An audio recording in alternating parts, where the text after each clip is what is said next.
Main Hyderabad నుంచి యాదగిరిగుట్ట పోవడానికి కారణం ఏంటంటే నార్మల్గా ఫ్రెండ్స్ అందరం పోదాం అనుకున్నాము. కొంచెం డిఫరెంట్గా ఉండాలని ఇంకా రన్నింగ్ అయితే ప్లాన్ చేసాం అనమాట. మొత్తం నలుగురు పోయినాం అనమాట. ఒక ఆయన అయితే స్కూటీ వేసుకొని వచ్చాడు మాకు హెల్పర్గా. అంత లాంగ్ జర్నీ, ఇంకా లాంగ్ రన్ అంటే ఇంకా కొంచెం హెల్పర్ ఉండాలి, లేకపోతే అడ్డం పడిపోతాం అక్కడే. స్కూటీ వేసుకొని వచ్చేసాడు అతను. ఇంకా మేము ముగ్గురం అయితే రన్నింగ్ స్టార్ట్ చేసామన్నమాట, వార్మప్ చేసుకొని. అక్కడ నుంచి రన్నింగ్ అయితే సిటీ అవుట్కట్స్ నుంచి స్టార్ట్ చేసామన్నమాట. అక్కడ నుంచి డీమార్ట్ మనకు గుర్తనమాట. ఆ డీమార్ట్ పేరు అయితే అంత ఐడియా లేదు, అది ఏరియా పేరు గిట్ట అంత ఐడియా లేదు. అక్కడ నుంచి స్టార్ట్ చేసామన్నమాట. కరెక్ట్ అక్కడ నుంచి 42 కిలోమీటర్స్ వస్తుంది అనమాట మనకి.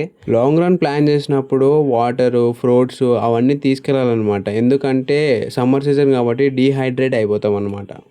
యాదగిరిగుట్ట 40 కిలోమీటర్లు స్టార్ట్ అయిపోయాం.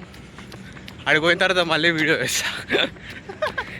జీవితంలో ఇట్లాంటి కొన్ని ఎక్స్పీరియన్స్ చేయాలి భయ్య, మస్తు ఉంటుంది తెలుసా.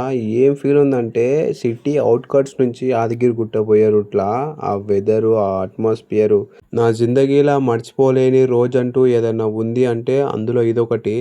అది మాటలో చెప్పలేను భయ్యా, అది ఎక్స్ప్లెయిన్ చేయడానికి రాదు. ఆ ఎక్స్పీరియన్స్ వేరే లెవెల్ ఉంటుంది.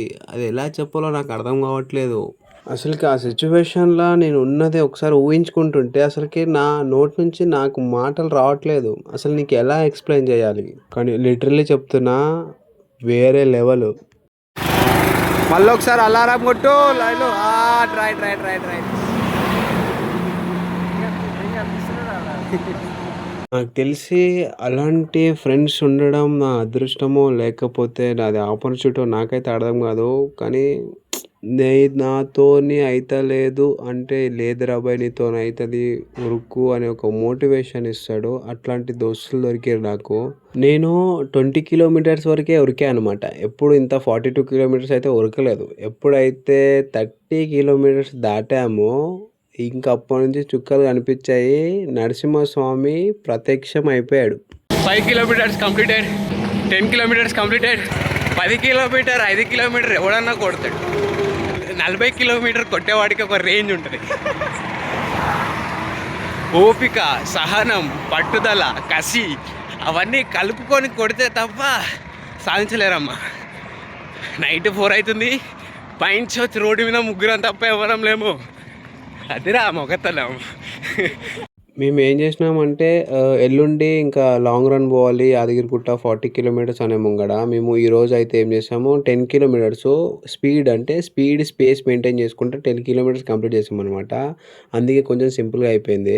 ఇంకోటి ఏంటంటే ఇట్లాంటి వీడియోలు చూసేసి మీరు డైరెక్ట్గా లాంగ్ రన్ కొట్టుడు, స్ప్రింట్లు కొట్టుడు ఇట్లాంటివి చేశారనుకోండి, మీరు కాళ్ళకి ఇబ్బంది అయిపోద్ది, ఫ్రాక్చర్ అయిపోద్ది, ఇరిగే ఛాన్సెస్ గిట్ట ఉంటాయి. చాలా ప్రాక్టీస్ ఉండాలి ఇట్లాంటి లాంగ్ రన్లు ఇట్లాంటివి ఏమైనా తీసుకున్నప్పుడు.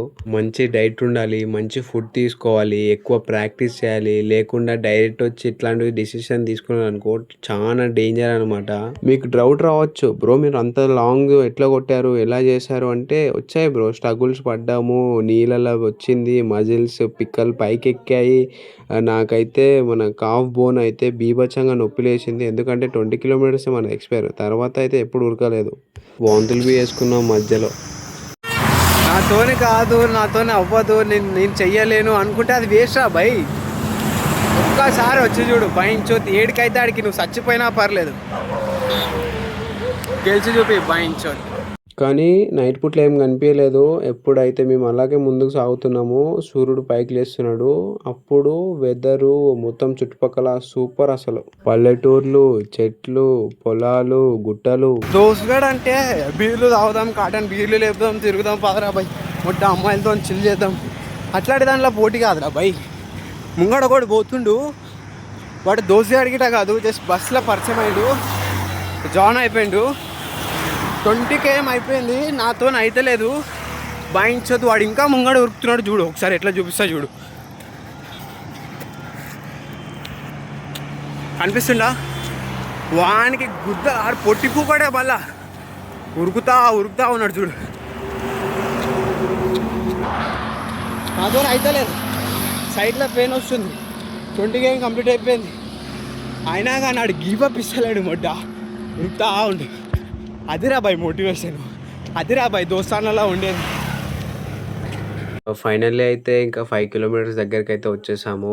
ఇక దేవుడు ఎప్పుడు కనిపిస్తాడా? ఎప్పుడు కనిపిస్తాడా? అనే ఒక మూమెంట్‌లోని ఇంకా ఎప్పుడైతే ఆ గుట్ట కనిపించిందో మా జన్మ ధన్యం అయిపోయింది అనుకున్నాము. మొత్తం అయిపోయాక ఒకటి ఆలోచించాము. అరే! ఇట్లాంటి ఆలోచనలు మనకే ఎందుకొస్తాయిరా భయ్ అని. పిచ్చోలమా హైదరాబాద్ సిటీ ఔట్‌కట్స్ నుంచి యాదగిరిగుట్ట రావడము అసలుకి ఎవరు ప్లాన్ చేశారు అంటే మధ్యలో ఉన్నాడే వాడు ప్లాన్ చేశాడు. కానీ నేను చిన్నగున్నప్పుడు పోయిన యాదగిరిగుట్ట అయితే అసలుకి ఆ యాదగిరిగుట్ట కాదు మస్తు చేంజ్ చేశారనమాట. నేనే పరిచయం అయిపోయాను. ఎందుకంటే చాలా రోజుల తర్వాత పోయినా అనమాట. ఇంకా దారిలో పోతుంటే నరసింహస్వామి ముఖము కనిపించింది చూడండి గడ్డ పైన కనిపిస్తుందా మీకు?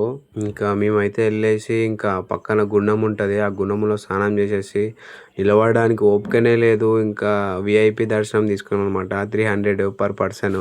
ఫైనల్లీ అయితే దర్శనం అయిపోయింది అనమాట. నరసింహస్వామిని 2 కళ్ళారా చూసేసాం.